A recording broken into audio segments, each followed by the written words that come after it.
Let's do it. What's up, guys? I think we are live. I'm about to check Facebook, find out. I can confirm we are live. Oh, crap. Say something, Danny. I'm froze up. Something? Oh, you're frozen? I don't know what to say. We're live. I'm nervous. Oh, well, what are we going to talk about today? So, guys, we wanted to go live today and teach. And, we kind of felt like talking about some other stuff today.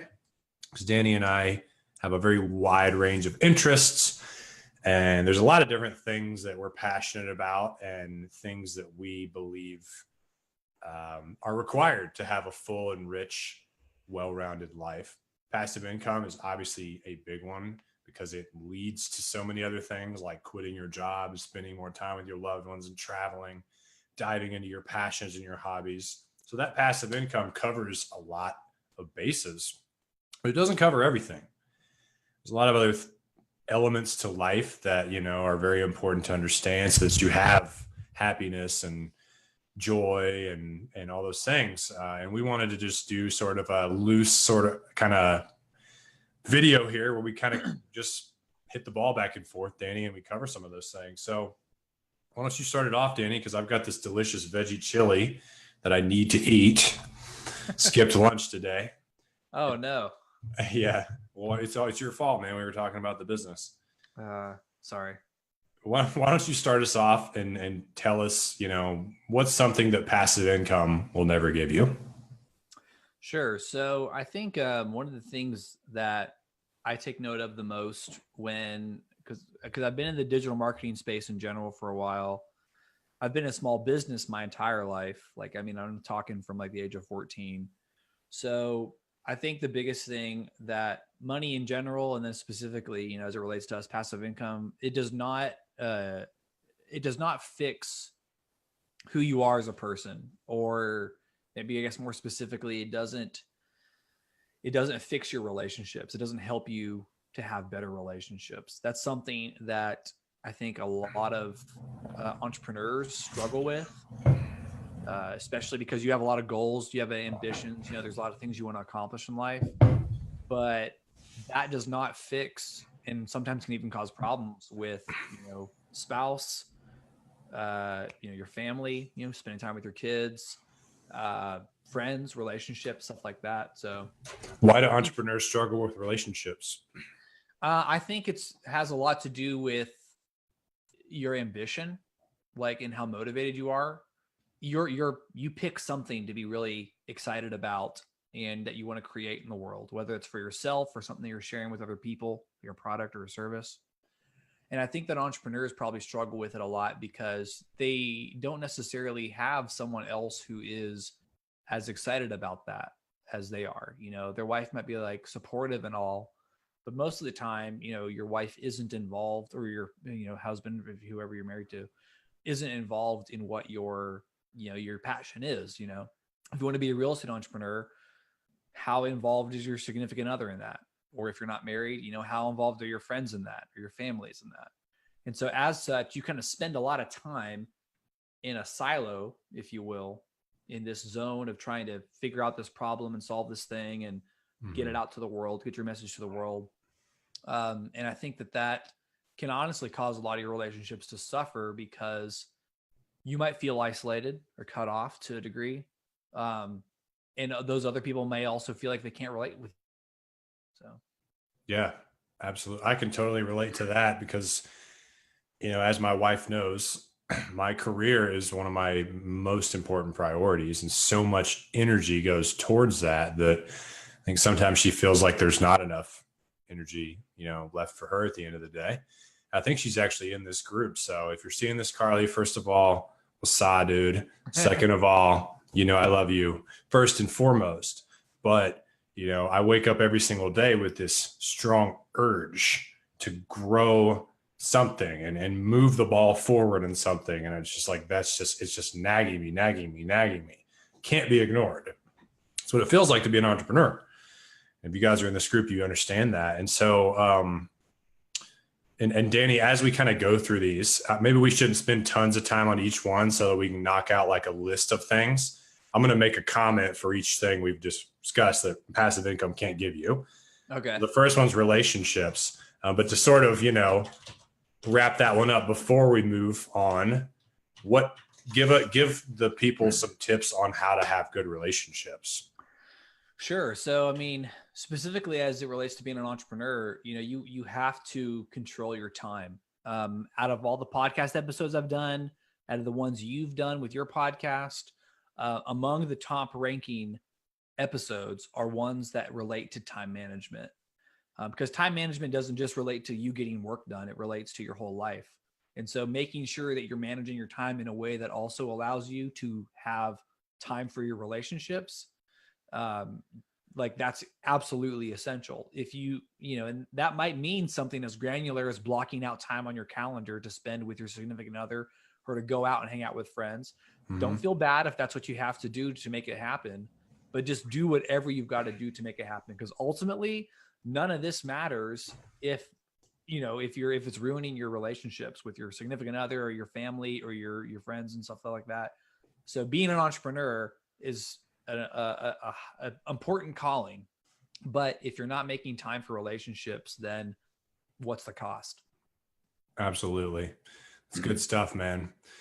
And you make a good point that time management is a big reason, why things suffer. It's because people don't prioritize their relationships. So it's funny that like how you run your business when the efficiency with which you run it will also affect your relationships in a positive or negative way. You know what I mean? And it might mean you have to be a little less ambitious than you want to be. Yeah. If you're locked into that, and also if you're locked into that like belief that hustling and grinding 24/7 is the path to success, your relationships are inevitably going to suffer. You'll get the financial success, and then you'll look back and be like, damn, I've been neglecting my relationships for the last 2 years.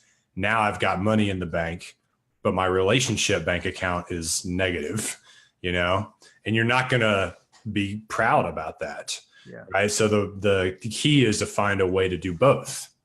And that involves working smarter, learning to let go, learning to delegate, stop being so clingy. Pablo, what's up, man? Appreciate you watching. And Pablo, we're talking about the things passive income will never give you. If you have anything you believe about that, or you want to add, type what you think passive income will never give you. So what's another one? So we've got relationships. How about health?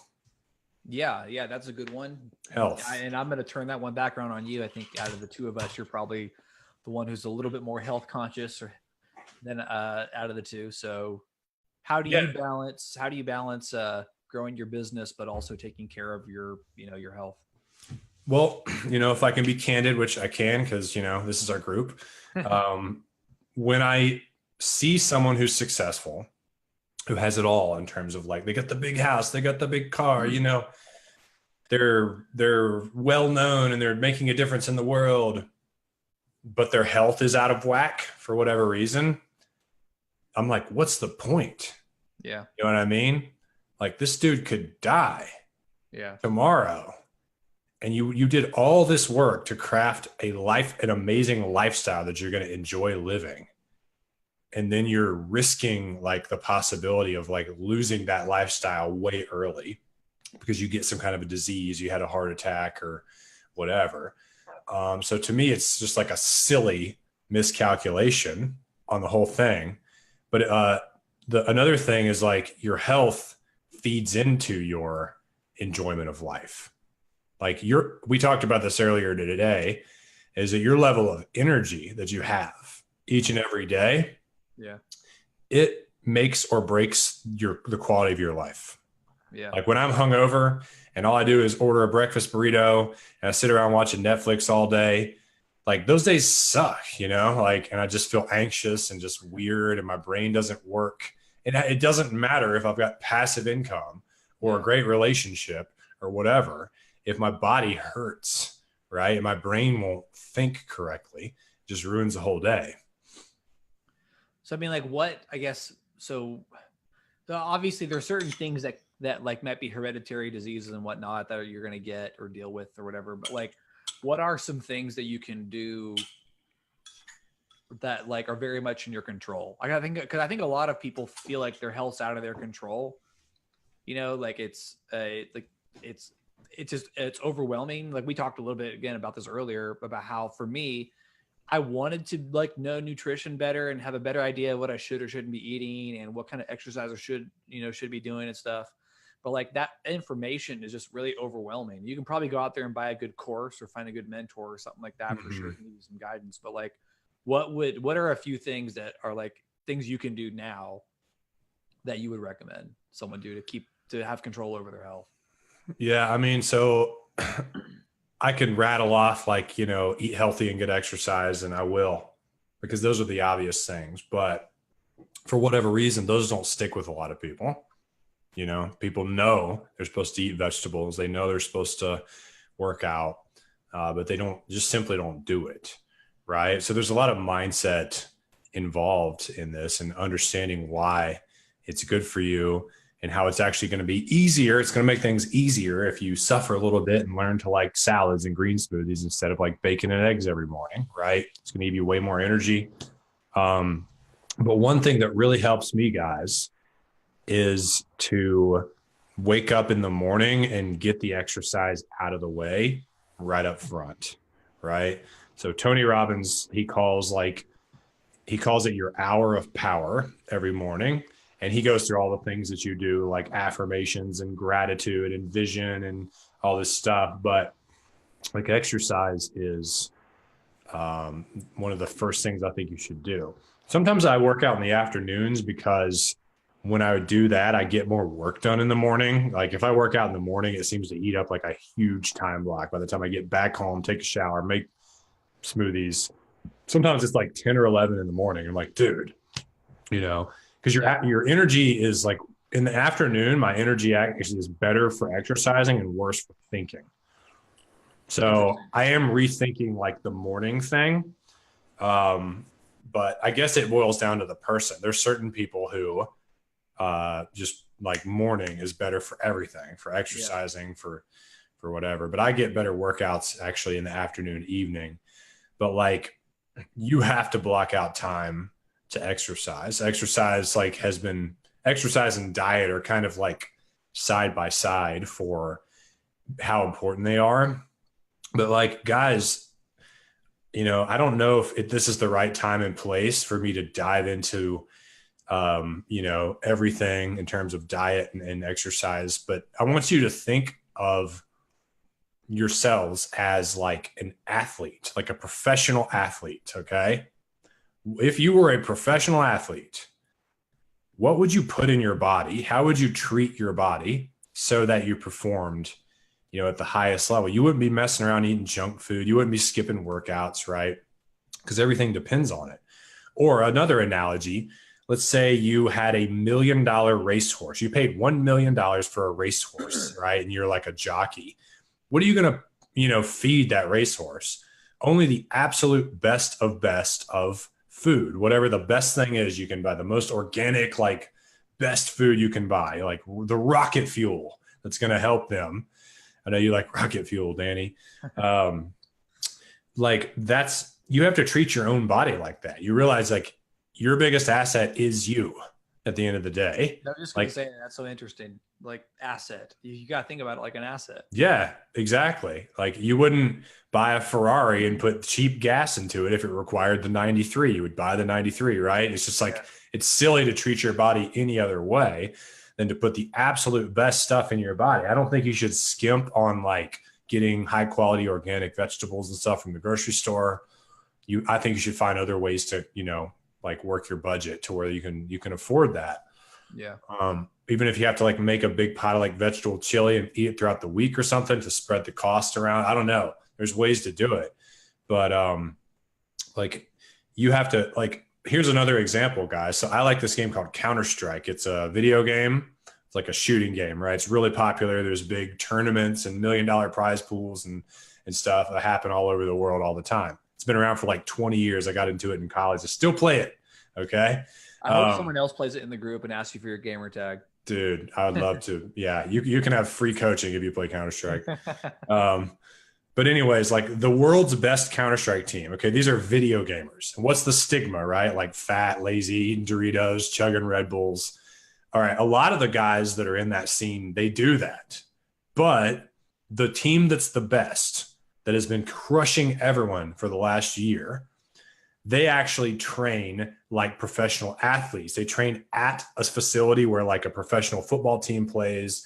They work out. They do the cold tubs, the hot tubs. They do sports psychology. They track their macronutrients and everything. They meditate. They do affirmations. Like they drink green smoothies and like all to sit down and play a video game. Wow. And they're destroying everyone. And they all the players say that they're attributing their success to that training. And all the other teams are like, oh, that's silly. You know, like it hasn't caught on yet to the video game world. Interesting. Right.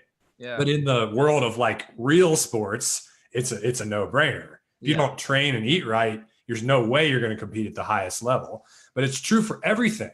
Okay. So if it's true for a freaking video game, why wouldn't it be true for real estate investing or anything else? You know what I'm saying?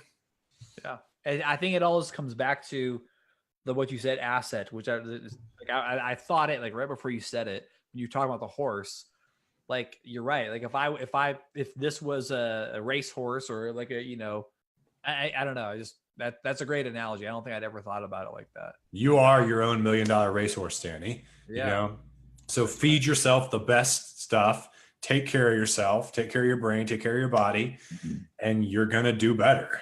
You know, it's like one of the best investments you can make. So, you know, we could go on this for forever because health is so key, but I'm going to kick it back over to you and let's hop onto a new thing. What's something else that passive income will never give you? Let's see. We got health and relationships. That's it. Know, the world around you.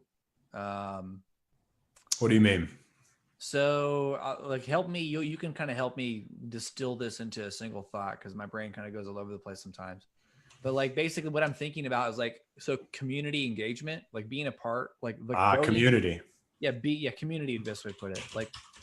Like passive income won't give connection. You yeah. Like being able to like know who you're voting for, to know who like your city council members are, your county, whatever your local government is, knowing who those people are, like, you know, however you feel about the political climate right now, I would say probably most people feel negative about just politics in general. Like no one's like, yeah, I love politics. It's great. Like I think people probably feel negative about the political climate right now. Doesn't matter what side you're on. There's obviously deadlock and a lot of dysfunction going on in the higher levels. But like all of that starts at the ground level. People forget that we're a democratic republic. So like your engagement here on the ground level about what your county's doing and what your state's doing has a huge effect on what happens at the upper levels. And so if you don't like what you see, get engaged where you are now. And that's something money can't get you. That's time. And it comes back to our first thing, which is time management. I think honestly, time management relates to all of this here. Mm-hmm. There's a lot of things we all want to do. If you're an entrepreneur, you have to have time set aside for your business. You want to take care of your body. You have to set aside time for that. On relationships, set aside time for that. But I think like if I were to say there's a fourth thing that goes along with all those, it's the health of your community. And what are you doing to contribute? You know, a lot of people like to sit back and complain about stuff, but they don't ever do anything.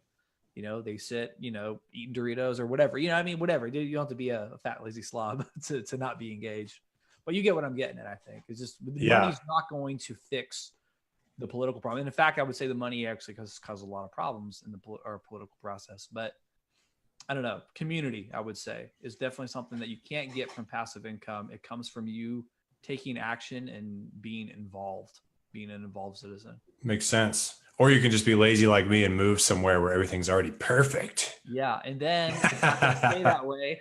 The South Park episode. The South Park episode you were telling me about a couple weeks ago was the one where like everything started like they start like it gets real hip and trendy and it's like, you know what I'm talking about, that episode? Yeah.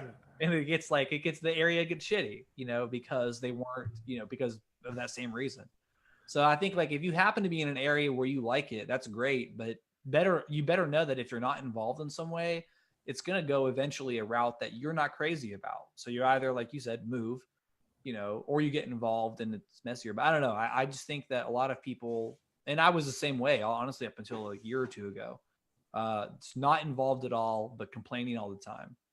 And so be different from everybody else and realize that it's your time. If you put your time towards something like that, it's fulfilling. And I think that you have a greater impact on the world around you. And that's something, again, anybody can do that. That's the great thing about America and democratic countries is you have an impact, So if you don't have the money to make an impact, like creating some nonprofit or whatever to improve your community, writing big checks to local charities and stuff. If you don't have that, spend your time engaging in making your community better. Yeah.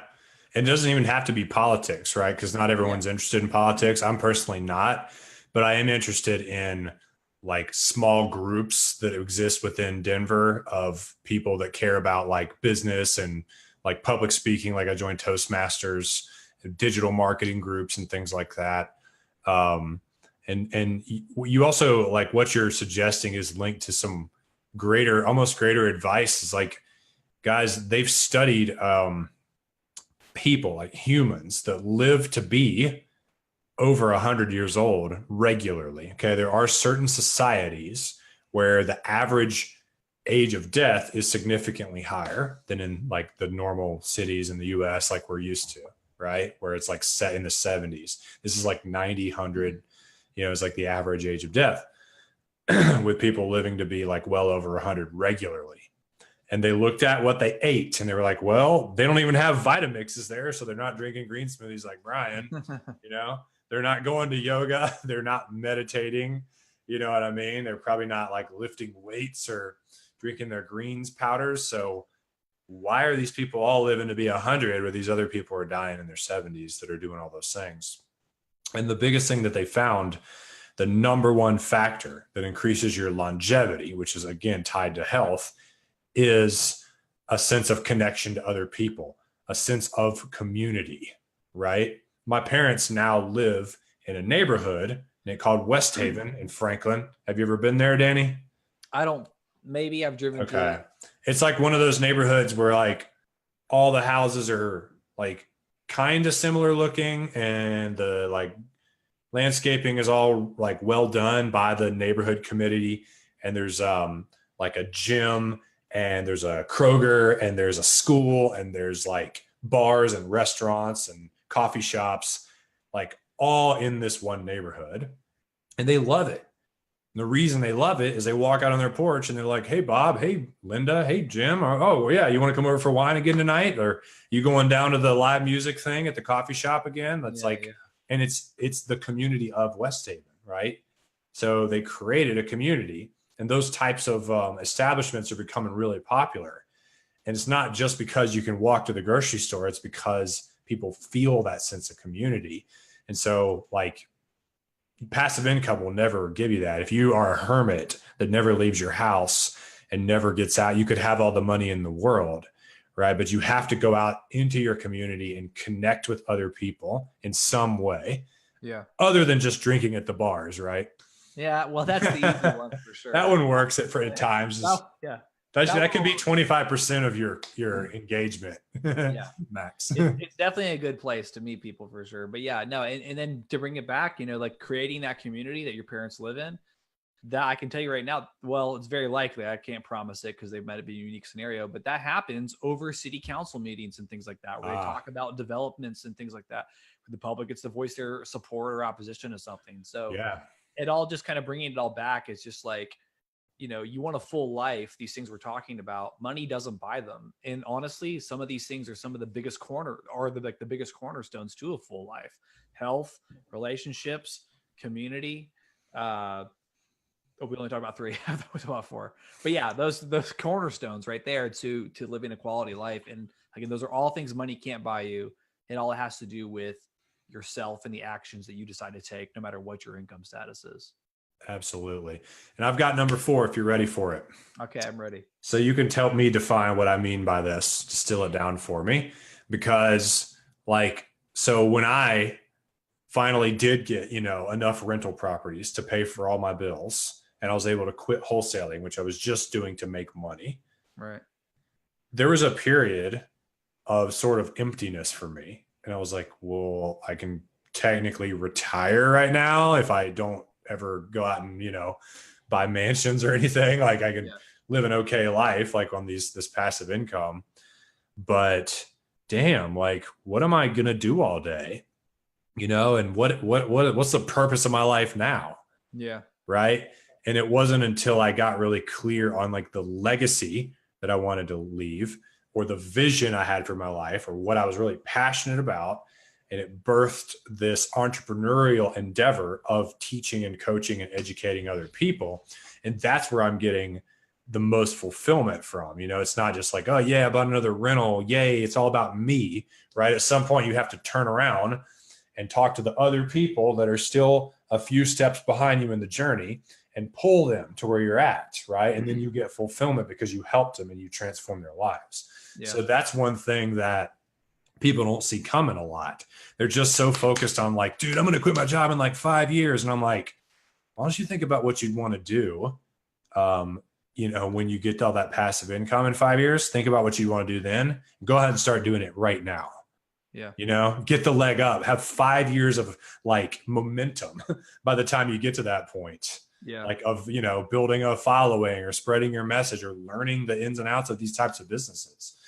So what would you call that? Like in a word? Well, I would say like your passion or your career. It's your teaching, I think teaching is a big thing. I mean, when you're talking about that, was reminding me of just like, the different, the benefits of teaching people go both ways. But I guess like, if I had to really kind of put a pin on what you're saying, it's like your passion has really nothing to do with money. You're doing this business not because you need the cash, but because it's fulfilling for you. And it goes back to what we've been saying, the theme of all this, which is fulfillment doesn't come from money. It comes from the things that you decide to do and engage in that give you energy, So maybe relationships aren't a huge deal to you. Maybe you have 3 or 5 good friends, and that's it, that's fine. So like, but I think whatever it is, it's like one of these things, they're important to get fulfillment. Like you need them to be fulfilled in some way. And all of them have nothing to do with money. So I guess, I don't know if you were getting at more just like finding out what your passion is and embracing it, or teaching specifically. It's a good question, because some people's passions might not have to do with like specifically teaching, but you could create a product that cures eczema or something. And that's like your way of giving back. It wouldn't have to be like being a teacher or a coach like me, or just something, or you could start a brewery, it's not on us to tell you what you want to do. That could be your passion. And what you get gratification from is customers coming in and tasting your beer and liking it, you know what I mean? Or something like that. But like, I see so many people and they're staring at their bottom line. They're like, shit, 50 grand a year. That's what it cost me to exist on this earth. I'm trading time for dollars right now. I hate what I'm doing. I got to get 50K in passive income so that I can stop trading time for dollars. Right. And then if they get the 50, then they watch Netflix every day for 2 weeks. And then they go, I hate my life. I'm so bored. What in the hell am I going to do now? And ironically, that's when they stumble upon their passion and their passion. Like there's an older guy in our Toastmasters group that's like, I've built and sold businesses, and now I'm in like the phase of like giving back, the giving back phase of life or whatever, where he's just like, just helping people and doing things he loves. To me, the real trick is to figure out how to do that stuff now. Yes. Yeah. And figure out how to make it pay your bills, and use passive income as your like fail-safe thing. Cause like, I guarantee you guys, if you start buying rentals in like 5-ish years, give or take, you'll be able to pay your bills from the rental portfolio. Okay. So that's a way better retirement proposal than work till you're 65 and invest in your 401k. I'm saying like 5 years, give or take, 3 to 7 years. Okay. Depending on you, how much action you take. But the entrepreneurial endeavor, you could literally like in 2 years, replace the income you're making now doing something you love. and you could go ahead and quit your job because you're going to want to do that anyways once you get the passive income. Yeah. So really, I feel like entrepreneurship plus investing is the best combination. Robert Kiyosaki echoes this because he says, when you become an entrepreneur, there's no ceiling on your income. You can make a shitload of money. And then if you really want to make a fuckload of money, you take that money and put it into investments, right? Imagine starting your own business and making, $1 million a year and putting like 600 of that a year into like rental properties. Like, how quickly would you just absolutely explode your wealth, right? So those two are the best combination. And yeah, that's what I was trying to get at. Yeah. So giving basically like your passion, I think your passion, when it takes a form of giving back, it's, at least in our experience, it kind of lights you on fire, like in a good way. Yep. And I agree with that. I think, I don't know what I'd be passionate about if it wasn't teaching, and kind of helping people solve problems. Maybe other people's passion is like wood carving or something like that or whatever. Mm-hmm. But I think even in those instances, you can take whatever your trade is and figure out a way to help it benefit someone else. And that adds, maybe you're making money from it, but there's a layer of fulfillment that comes on top of that, because you're impacting someone's life in some way or another. Yep. Maybe you are a woodworker. You like, that's your hobby. When you're not at your 9 to 5, you're building furniture and stuff like that. Like, like you can teach other people how to do that. I know people who want to learn how to do, wood carving and furniture work and stuff like that. Like, you never know. Like, just once you have learned something, if you can figure out how to teach other people how to do that, that's, I think, what maybe we're getting at here is like, whatever you've learned, figure out how that can help other people and give back in some way. Yeah. Like, basically my experience was focusing on my own personal development, right? And getting coaches and reading books and listening to podcasts and my morning routine and my money and my investments and my net worth and my cash flow and more stuff about me and my business and my, like that all plateaus at a certain point, right? And you cannot grow as a person anymore until you stop focusing on you and you turn around and focus on other people. The growth happens through them. And it's the same thing from what I've heard. And you can speak to this, Danny. I'm taking this from Russell Brunson. He says, like, when you like become an adult, it's all about you. You go to college, you figure out how to like manage money, and you figure out how to like buy a house and cook food and do laundry. And then you've eventually like kind of like matured and plateaued as an adult. And the only way to keep growing in that perspective is to turn around and have kids. And then he said, once you are helping these little people grow, you actually grow more as a result, but you never could have grown that extra 6 inches if you would just keep focusing on me. I'm going to meditate more. I'm going to, work out more. I'm going to drink more green smoothies. I'm going to read more books. I'm going to me and just like shut away in a room. It doesn't work. Right. Yeah. So, yeah. No, you've nailed it. And he's right in that regard. Now, I learned a lot of what I learned alongside of having a little one, because I had kids early in life. But you were working double time. I was working double time. Yeah, for sure. And, but I think like, when it comes down to it, this relates back to the relationship thing. Like, what my kids want the most is for me to put into them, whether it's time or, helping them figure out what they're passionate about and things like that. So I think even if you don't have kids, right, you can grow in other ways through other people. You can mentor people. That's something I'm excited. I've not told you this yet, Brian, but I'm going to be a mentor for 5 to 9 kids, high school grad or people, whatever, seniors from a local high school around here. Now, my job, like, funny enough, is to help them get to college. But of course, I'm a dropout. But honestly, like, I want to be able to, like, you're gonna sabotage the whole program. I mean, hey, bro, it doesn't really matter. I do plan on, I'm obviously going to help them do the requirements of the mentorship, which is help, make sure they get these dates and they submit these things at these times and stuff like that. But I also am hoping, like, if any of them express, like, I don't know what I want to do, I can be like, you don't have to go to college. I'm going to just let them know that that's an option. That here's a mentor, because I think that was just sorely missing. But I don't know. That's what I think about that a lot, because, like, I'm a college dropout, and I know a lot of people who dropped out of college who just felt like they could never achieve anything. And I felt that way too. It was a chip on my shoulder for a long time. And I think something that I've always enjoyed helping people with is if you didn't have a college, you didn't graduate, or you graduated with a degree but still don't know what to do, just figuring out what that other path is. And I think that's what comes out of passion. So. Yeah. And if you focus on your passion, guys, as your source of an income, like you won't quit because it's what you would do anyways, even if you already had income. Okay. You got to think about what I just said. Like you had $100 million in the bank. You're not going to, there's only so many cocktails you can drink and trips you can take. Like you're going to want to do something of meaning with your life. Right. So go ahead and do that now and make that be your thing.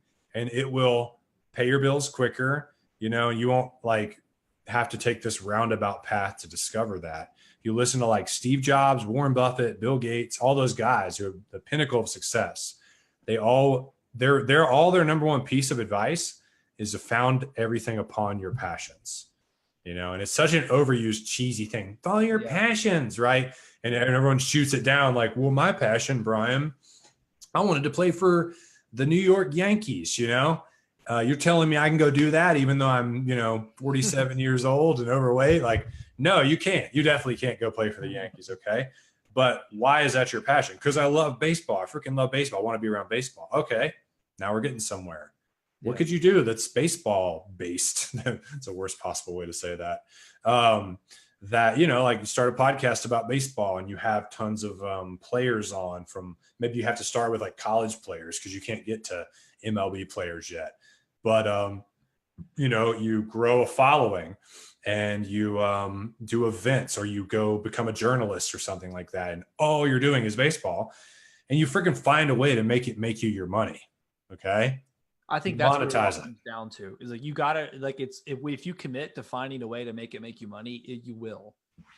Yeah, exactly. But I think most people just think like, well, I couldn't do like your baseball example. I couldn't do that. I couldn't be, it sounds like a long time for me to get a podcast up, blah, blah, blah, blah.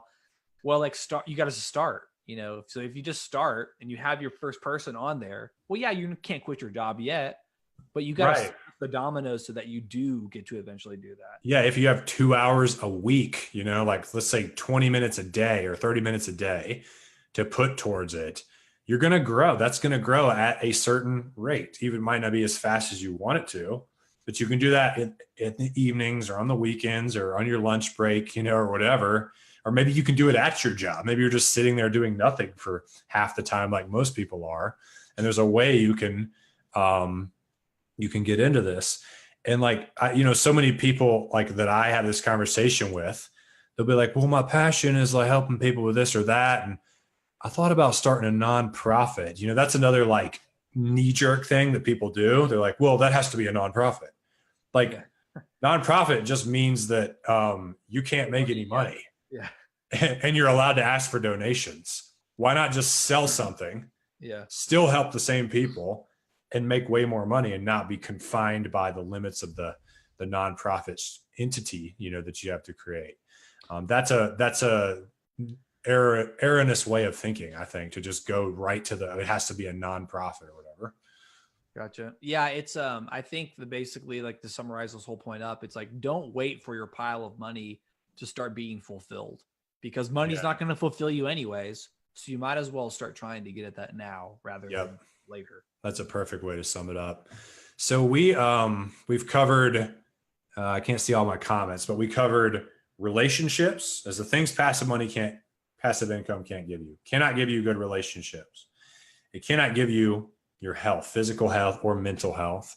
It cannot give you a sense of community and connection and influence on the things that are going on around you in your area. And it won't give you like a fulfilling career based upon your passions and all those kind of things. Now, passive income assists in those things, okay? It assists in you being able to have better relationships because you can spend more time with people. It assists you in having better health because, like I have more time to go to the gym and more money for green smoothies, right? It assists in community and connection because if you have passive income, you can go to all those meetings and things like that might take place at odd hours and things. And it assists in you having a career. The only way I'm able to sit here and do this business is because of the real estate investing I did prior to this. Okay. So that's why passive income is amazing. It is like steroids that makes all these areas of your life better, but it doesn't give you them inherently on its own by any means. Yeah. So guys, I hope this episode has been helpful to some of you. Danny, is there anything else you wanted to add before we kind of wrap up here? I mean, you pretty much nailed it. It's just, I think everyone's got, and I was like this for a long time too. It's an all or nothing mentality, so you're just like, oh, well, I'll pursue that passion, or that hobby that I could make money off of when I've got all the time for it. Mm-hmm. Or I'll get involved at the school board or the local, county commission meetings, things like that when I've got the time for it. Or I'll invest in my health once I can afford a personal trainer. Mm-hmm. Or, I'll take my wife to nice places or stuff like that. My kids to nice places once I've got the money. There you go. This all or nothing mentality is, I think, exactly what is keeping you where you're at right now. So figure out the smallest thing you can do right now to get towards, passive income and get towards these other areas of your life that passive income can't get you. And those incremental improvements will start to stack up, and you'll start to see yourself make real change in your life.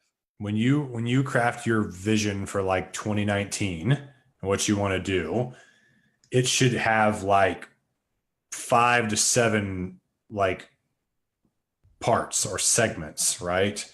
Financial is one area where you have goals for the year, but there might be an area called spiritual where it's about, like for me, meditating more. I want to attend a meditation retreat this year. I want to spend more time being present and not like thinking about, and looking at screens. It'll have a relationship section, right? Where I talk about relationship with my family, friends, and community.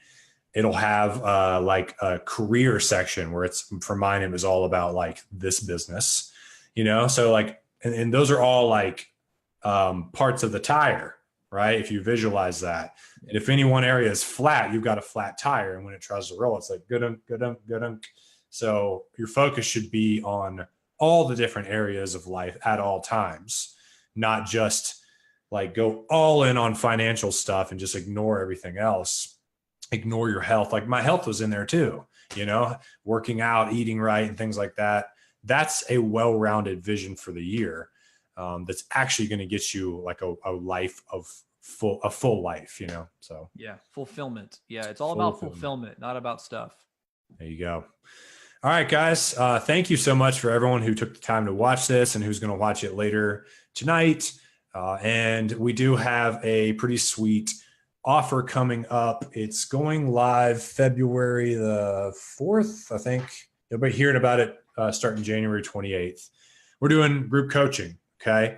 We have another closed Facebook group where we do super affordable, like price of a gym membership every month, group coaching sessions twice a week. There's a lot of cool bonuses and stuff we're going to throw in. But if you guys want to be coached by us on how to get passive income and how to have this life that we're talking about, just click that link into your email and we'll let you know when the stuff goes live. And thanks for watching. Sweet. All right. Thanks, man. All right. See you guys later.